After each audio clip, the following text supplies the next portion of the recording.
Now, I'm also not saying that someone should just walk in and be like, hey, here's all my traumas, here's my problems, here's the things Yeah. I've went through. But I think there is power in, as a leader, being vulnerable, because then the staff are like, oh, he or she is human. I don't have to pretend to be perfect myself. If you're an educator that's passionate, but you're tired and you're burnt out and you're wondering what to do next, this is the show for you. We're going to learn together. We're going to recharge together. And we're going to grow together so you can be the best you and serve your students and your community to the best of your ability. Welcome to the Teachers Ed Podcast. I'm your host, Edward DeShazer. Teachers Ed Podcast is a place where the best and brightest in education come to be inspired, to connect, to learn, and to grow. If you have not, do me a huge favor. If you're listening on a podcast, make sure you subscribe to the channel or to the podcast. If you are watching this on YouTube, because we are new on YouTube, give it a little thumbs up down below, somewhere down there. Give it a thumbs up. Subscribe to the channel so you don't miss any other episodes. Today, I have the honor to bring on today's guest. And it is someone I've known in the educational space for a few years now. It's crazy. Time is flying. And he just took on a new position. So I'm excited to have on Carlos Malavé on today. Carlos, what's going on, brother? I'm good, man. Thank you for having me. I'm excited about this. I've been trying to get on the books for a while. I'm happy we made it happen. Yeah, we were on in was the recording. That was like a year ago. The recording, something was wrong. Yeah, I feel like the recording kept buffering out and the audio was terrible. So we're back. We're here. yeah, yeah, Hopefully yeah. this one records a little better. But yeah, man, I know school is rolling for you. You started off. So just to begin, let's give introduction to yourself. Let people know who you are, where you're at, what you do. And then we'll kind of jump right into what you got going on right now. Yeah, man. My name is Carlos Malavé. I'm an educational consultant, motivational speaker, author, and currently the director of culture and community at a elementary school called Bloom Academy out here in Houston, Texas. So I got into it. I was doing the work for years, as you know, at consulting schools across the country and then internationally, implementing curriculum and working with teachers to be able to deal with conflict with students and in the community. So somebody heard about what I was doing. I applied to a job and it went pretty well, where I found a position for the first time where I'm getting to do everything that I built in my consulting company. Ironically, as I was in education, I was trying to find a way to offer more, do more within the communities that I was in. And I never was able to, create a position or find a position that can do what I've been doing in my businesses, whether it's consulting, professional developments, coaching teachers, supporting students, and this position kind of was created for me.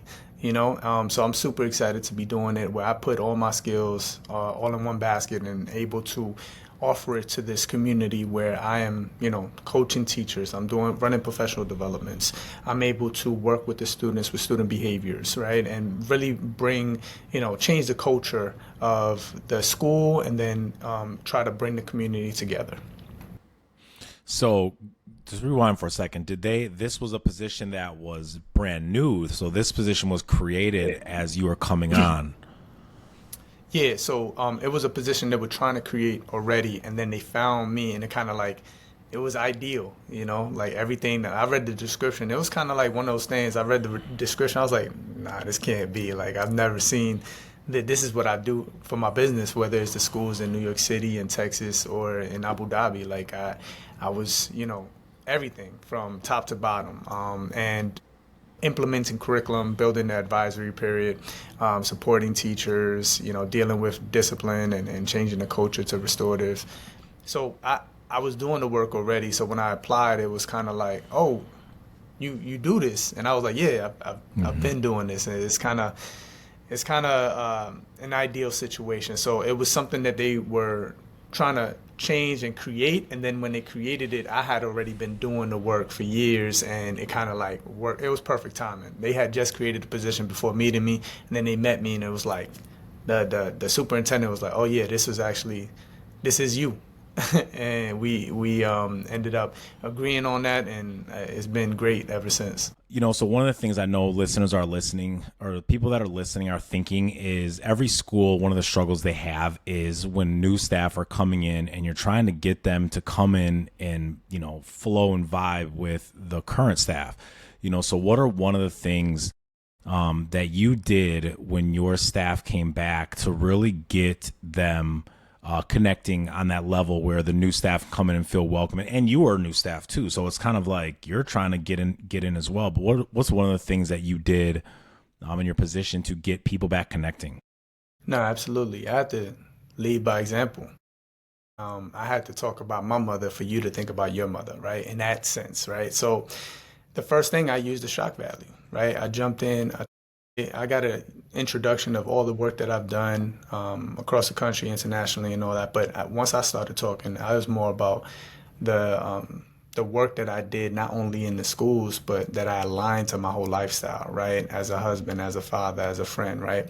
And I connected it to, like, the story with my dad, right? How he ended up taking his own life in 2019 because he was never able to have those relationships and articulate what was wrong, and, have those difficult conversations that people avoid, right? The name of my last book, No More Dancing, right? So in that sense, I kind of dive into the work and show them how it is to be vulnerable. Someone that they don't know. First time I'm here too, and I'm fully laying it on the table. This is who I am, right? And from there, I take it into, okay, now let's practice, right? So I give them the shock value, and I do this game called Need to Know, right? So I'm like, okay, before we get into the activity, pull out a pencil, take out a piece of paper, write down who it is you need to talk to, right? What are those things you need to say to that person? What are you holding in? Because every time we don't say that thing that bothers us, every time that person comes in, you get tense. You get nervous, right? You feel different. You start behaving different, right? And it only takes that first time for it to be done and addressed. Then the person moves different around you. You got to Yep. put, my wife told me this a long time ago, put you before everybody else, right? Why are you making others feel comfortable before you're comfortable? Right? So with that, I'm telling them to write it down, right? And then I'm a basketball player, so the way I got better, I'm not the biggest, I'm not the tallest, I'm not the strongest, fastest. I had to get my shots up. I had to get my reps. But how often do we get our reps in having these difficult conversations, right? So I'm like, all right, let's get our reps. We're gonna do this game called Need to Know. You're gonna get real uncomfortable. You're gonna sit in a chair. You're gonna touch knees with the person in front of you. You're gonna look them in the eye and talk to that person as if it's that person you need to say that thing to, the thing you wrote down. Call them by their name and say it. Hey, it makes me uncomfortable when you do this. This still bothers me, right? And have that conversation. Let's get those reps in.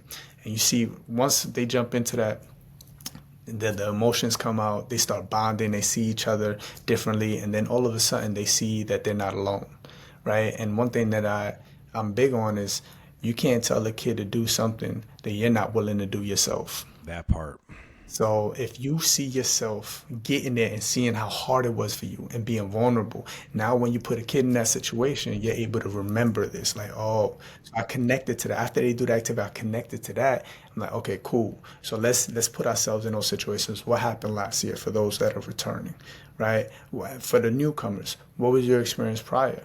How do we come together and create a plan, right? So it's all those action steps to create a plan together that we can build the culture off of. Like, we doing this together. I'm not coming here saying this is what we doing. It's like, okay, let's fill the room, right? And then let's create something together, and then let's work on that before the kids come here. And when the kids come here, let's work on it and continue to adjust it for the needs of the kids, right? So that's basically what I do Yep. when it comes to, addressing the newcomers and the old comers and trying to create a new culture as me being a newcomer myself. Yep. And just so I'm going to make sure that anyone listening is clear, the activity you did, they're not doing this with the person that they want to say this to. They are just practicing what it is like to say it to someone. Exactly. Okay, Exactly. I just want to make sure, because someone's going to be like, "Man, Yeah. y'all are going to pair some folks up, and you're going to have some issues right off the bat because Yeah. people aren't aren't in a safe space. Well, now you're confronting folks right away. So I just want to No, make no, no, sure no, no, that someone absolutely. listening was clear. Like, you don't got to find the people that you know got problems. You're pairing Yeah, yeah. people up so I Nah, can practice. This is how it feels to be able to say, like, this is what's going on. 100%. And I connected to more like who is that person you need to talk to outside of the school building, right? Like family related, friend related, so that they can understand what they got to do in the space, right? So I articulate that. I should have explained that while I was explaining it, but I articulate that in the PD.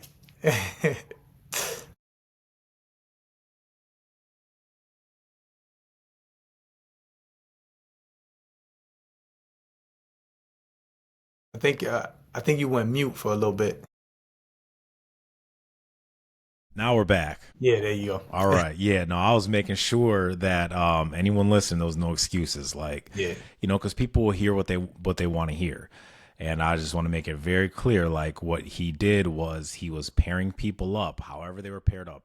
yeah, Probably someone they may not have met or really had a conversation. You're getting an opportunity to practice how it feels to say these things that you know that there's going to be a time where you got to say to someone. So, love it. One of the things I wrote down because I want to make sure I didn't miss this, and it kind of leads into leadership. And the word I wrote down was vulnerable leadership because I think there's a lot of school leaders out there that feel that they have to be perfect.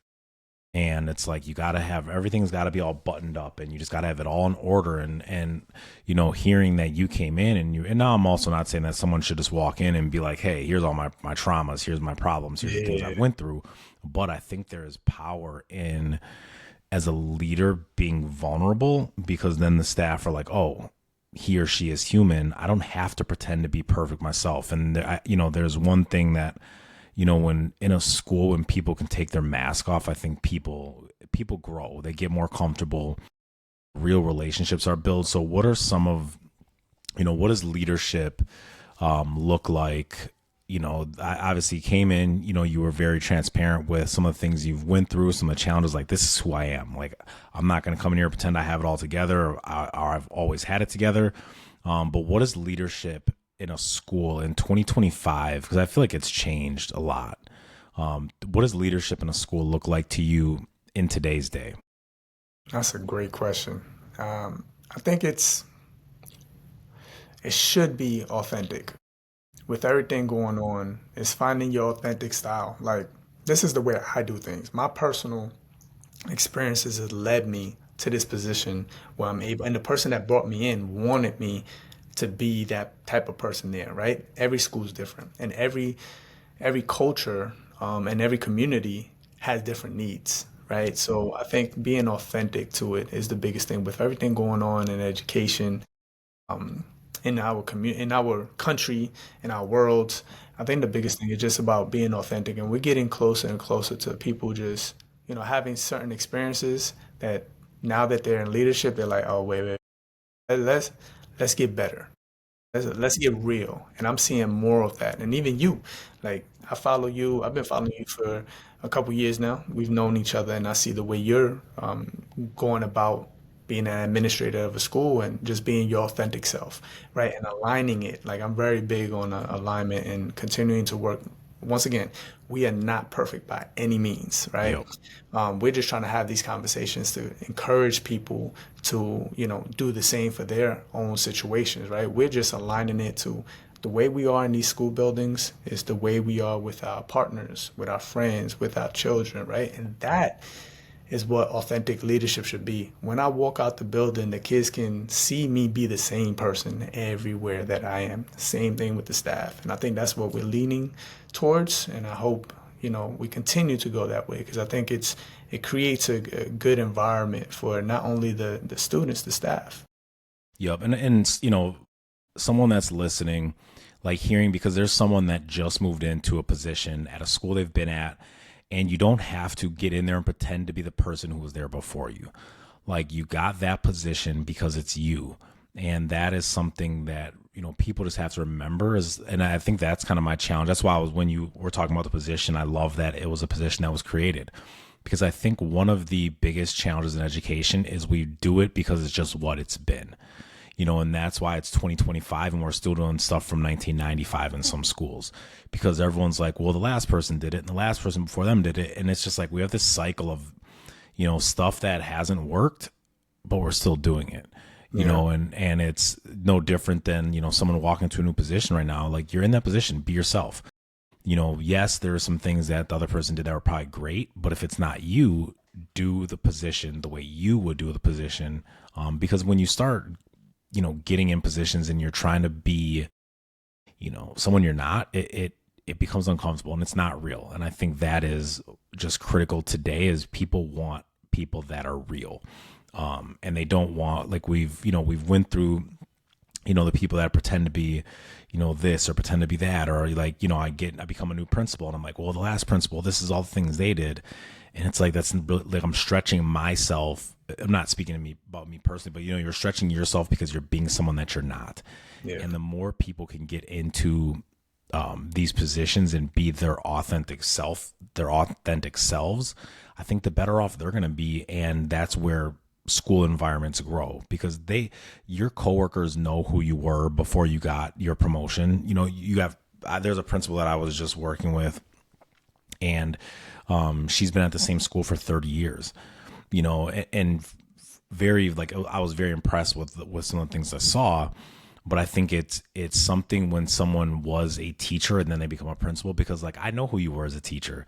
Like, so don't get, what are they, like, I don't know if the kids will say, but, like, don't be brand new now that you got a new title, and I think that's what some people do, because they're so worried about, the perception of other people, the new title, and then they try to be someone they're not, versus, like, just be who you are. Like, you got the position because of who you are. You keep the position because of who you are. And if for some reason you don't, it wasn't your position. So just kind of hearing what you're saying, that's something I just want to really encourage someone that's listening of, whatever position, if you're moving into something new, if you're moving into a new building, like, just be authentic to who you are. Like, that is what is going to bring school communities closer together. When everyone is just truly who they are, people are going to love who people are, as not the person they're pretending to be because I'm the new principal or I'm the new curriculum director. Like, just be authentic to yourself. So want to kind of lean into, I know your book came out, and I know you've been passionate about the work that you do, but I'm not going to ask you what your why is, but, like, what is your, like, driving factor to why this work is so important to you? So I don't, and I guess it's kind of your why, but, like, what drives you to be because I've been around the block in education. It's my 21st year, and I've been around the block in the consulting, speaking space as well. And there are some people that like actually live the work, and there's some people that are, like, just kind of doing the work, if that makes sense. And you're someone that I've always thought has lived the work. So what is it about education and culture and all those things? Like, what is your driving factor that is why you, like, live the work that you're doing? That's a good question, man. Thank you. First and foremost, I think it's creating the spaces I wish my father would have had. It's deeper. I was my dad's confidant since I was 10 years old. I was put in a position where he was having conversations with me maybe I should not have been having.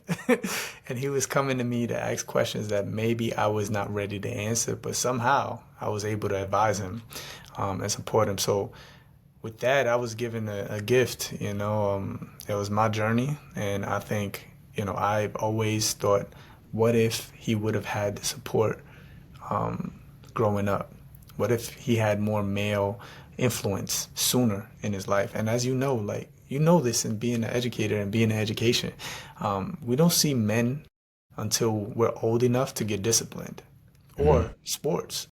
It's only those two areas. So it's middle school to high school where you see men prevalent in the school buildings, but we don't usually see them in elementary, showing vulnerability, showing kindness, showing support, showing love, right? A different, being soft, right? They don't see that, right? So for me, going into this elementary school at Bloom Academy, that was the biggest thing, like representing that, right? A whole different, I've done elementary before, but this one was very intentional, where the position was literally what I've been doing for years.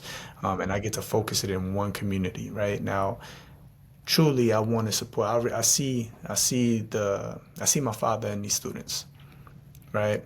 Not, coming from broken homes, coming from traumatic events that they just experienced. I was talking to a 10-year-old, and she had just lost her dad a couple years ago. So we connected on that. She's 10. I'm like, damn. Yeah. So just having these conversations and just being a representative of the work. And that doesn't mean, I was talking to my staff too, with restorative practice. There's a stigma of like rewarding, misbehaviors, right? And it's a different way of going about things, but it's unfamiliar and it's scary, right? Because people haven't seen it done fully, and it takes consistency. So for me, being consistent in who I am and being transparent, not just with the staff, with the students, with the community, with the families, right, and showing them, like I've ran parent engagements already, and just similar type of engagements with the parents, and letting them know who I am and what I come from, right, and that is going to be challenging. Me being able to connect with you isn't like a pass. It's us being able to keep each other accountable. Like, hey, like you're not on top of it, right? You can't be afraid to have those conversations. I'm gonna meet you where you're at, meet me where I'm at, right? So I think that's the thing that drives me, creating the spaces that I wish my father would have had, and me being a representation of the work. My daughter just finished elementary. She just started middle school. Okay. So, and having that experience of, her going through certain things that we had to help her get through because some adults just weren't willing to have the conversation. My Yep. friend, Dr. Nathaniel Bowie, he's a principal in New York City, and he says it all the time.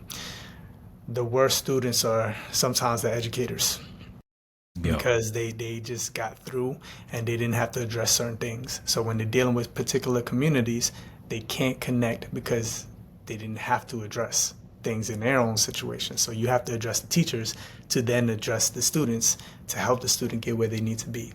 Right? So that's a whole different, as an admin, that's a whole different perspective you have to take on, and a challenge you have to take on. So I think that's the driving force to change the narrative and create these spaces that I wish my father would have had for these students. Yeah, and I love it, man. And I know, people. I always, I mean, I follow what these, the educators are mad about on TikTok. I see a TikTok it's like, don't get in front of me and tell me to remember my why. And I get all that because everyone knows, but I think it's important for people to share why they do the work. I don't need to get up here and remind someone why I do it, but I think it's important for every educator to share with other people why they do the work. Because sometimes, even for us, just saying it out loud, it's like, man, because there's going to be a day when the work is difficult, when you're stressed out, when you're tired, when you've done all these things and something's not going right with a staff or a student or a classroom or whatever it may be. And it's those little moments that you're like, this is, that it's that time when, you see that young lady and she had a breakthrough. You're like, this is why I do this work, So it's, for me, I'm always encouraging educators to share their why, and why they love to do the work, because those are the things that on those difficult days that are going to sustain you. And it's not always a single, it's not always a big reason. Like for you, the underlying thing of being the person your father needed. But for some people, they don't have, not everyone has a story like you have, but you have made a difference in one student's life. And like that moment was the why in that moment. And, the next year it's another kid and you're like, that's why I do this work. When they come back and you're like, Mr. and Mrs. So-and-so, I've been this, or man, I was just out with my cousin a couple days ago. We were grabbing lunch. She's in town from London, and we ran into a student that I have not seen since he was in like third grade, and he's 27 years old. And I remembered him. And I was like, by a chance, is your name Alante? And he was like, and this story is just kind of crazy because he was like, that is. And I started talking to him, and he was probably looking like, how in the world this guy remember me? He remembered me, and I was like, man, how's your sister doing? And I was with my cousin, who at the time we were teaching together, and his sister's name was Michaela. He's like, she's doing well. And like 10 minutes later, like I go about my business. My cousin and I are sitting at our table. He comes over, and he was like, he looks at my cousin. He was like, is your name Miss Wave? She was like, it is. And he had his sister on the phone. She's 30 years old. And she was just so unbelievably excited to FaceTime with my cousin. And it's like, those are the moments that I just think I'm like, this was, she's 30 years old. She hasn't been at our school in 17 years. and she still remembered her fifth grade teacher. So it's at times this work can feel super thankless. We do all these things, and sometimes we're working later, we're doing stuff on the weekends, but just remembering, like, we're in the business of changing lives. We're in the business of really creating an impact, and that's why I just hope educators that are listening are really taking this in and thinking about, like, what is your driving factor every single day that you show up. And maybe on one day it's different than the other days, but that is the stuff that is going, like, these kids are going to look back and remember that conversation that you had with them, and that's the stuff that goes a long way with these kids. So, man, just important. I just want to share that story just because it literally just happened a couple of days ago, and it was just powerful. I told my cousin, I'm like, you clearly had an effect on her. For him to want to call his sister, who is 30 years old, and for her to want to see if it was you, to FaceTime you, it's like, that's why we do this work. Like, those are the moments that you're like, this is why in those nights I was worn out, I didn't give up. But yeah, I'm gonna get ready to wrap this up. But what I always like to do, a little this or that game. So a little thing that I encourage other school people to do with their staff, like, let's learn about each other. So I'm gonna give you a couple this or that's, just off the cuff. I want you to answer them. So the first one, I know this I don't know. I'm curious what your answer is gonna be. Mentoring adults or mentoring students? Oof. Mentoring students. I was curious because I'm like, man, I know That's you've tough. really That's done well tough. in I do both both. spaces. I do both. I do both. It's hard. Actually, I don't know. I'm on the line of either because I do both and I enjoy it. It's different challenges. I think that mentoring adults is harder because you have to help them unlearn a lot of stuff before you get back to the root. Right? Where a student, it'll be quicker to get to the root. Right? So like it's a different type of work, but yeah. Uh, Let me say adults. I'll say adults. I'll Okay, take the go with challenge. adults. Adults. All right. Next one is one-on-one meetings or a large group PD. In the one-on-one meetings where you're like coaching someone, not like Yeah, a yeah, one-on, yeah. like not that difficult one-on-one meeting. The coaching meeting or a large PD, group PD. I think a large PD is what I enjoy more because it's that relatability part. Like, I may not connect with you, but like there may be something in this PD that will connect you to somebody else. And that's what I love. Like, I love seeing people like connecting to PDs and they're like, oh, then they build on their own relationship off this one experience that they had. So I love creating those spaces where that can happen. Okay. The next one, are you a dress shoe or a sneaker to work person? Dress shoe. I Dress like the shoe. dress shoe. I like the What's buckle. your what's your dress shoe? I like the buckle. You know the Okay. nice brown shoe with the buckle over it. That's my joints right there. Man, see, listen, when I was first getting into my position, my problem is I was getting dress shoes that looked cute that weren't comfortable.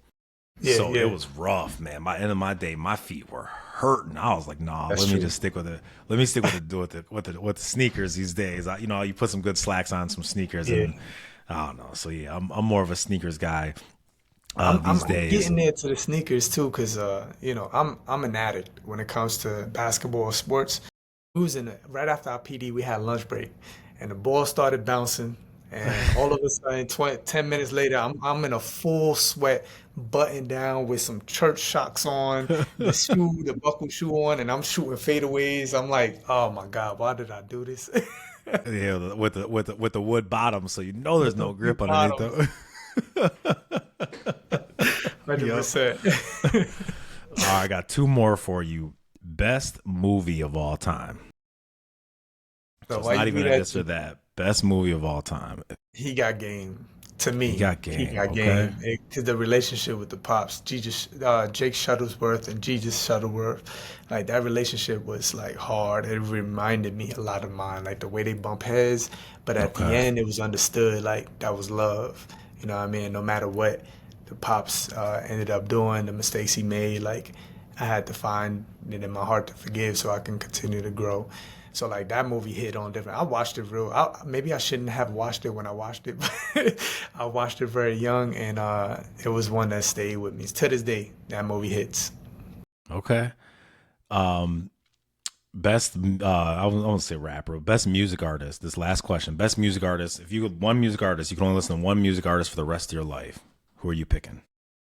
Tough. That's real tough. I like all different types of music, but if I would say, it would have to be a storyteller, and the most current one would be J. Cole. Just the storytelling, and he gets into different types of experiences. That's the one that I would say now. It used to be Jay-Z, but J. Cole right now. Okay. Well, I love it. So what I want to do, Carlos, before I wrap up, I want to give you an opportunity just to let anyone listening know where they can find you on social media, website, any information, where they can get your book at. Like, let them know where they can find you and everything, Carlos, online. Appreciate it, man. So you can find me on social media, CJ Motivation, or on LinkedIn and Facebook, Carlos J. Malavé. Just remember the J in between. And my website, cjmotivation.com. My book, No More Dancing, was a bestseller in May, this past May. You can find it on Amazon or anywhere you buy your books, Barnes and Nobles, all that. No More Dancing by Carlos J. Malavé. So it's been a pleasure, and I appreciate you. I love being on this platform. Yeah. And whatever you need from me, man, continue to do the things that you're doing. I'm inspired by you, man. Thank you. No, the feeling was mutual, man. That's why I'm trying to build this community of just people in education. That's why I love going to conferences. It's like people that still know that this work is valuable, because it is. But there's a lot of people, like I see it in comments on Instagram, like, man, why are you still doing this work? Like, you sound like you've already given up. Like, these kids can't do this, they can't do that. The parents are why are you still doing this work? So man, it's always empowering to be around people that still know that this work is valuable. So man, I appreciate all the work that you're doing. Appreciate you for joining me the second time around, even though the first one didn't make it out because we had all kind of issues. Even this time we had some issues where I lost the thing, my microphone's muted, but it's 2025. We're gonna get this technology locked in. But yeah, anyone that's listening, make sure you give him a follow. Check out his book. Check out his website. If you like this episode, again, I always say, please share it with another educator. Tag us both in it. Make sure you subscribe. Make sure you like. And make sure you all keep tuning in. Connect with Carlos. Keep tuning in. But Carlos, I truly appreciate you. Appreciate everyone for tuning in. And we will see you all next week.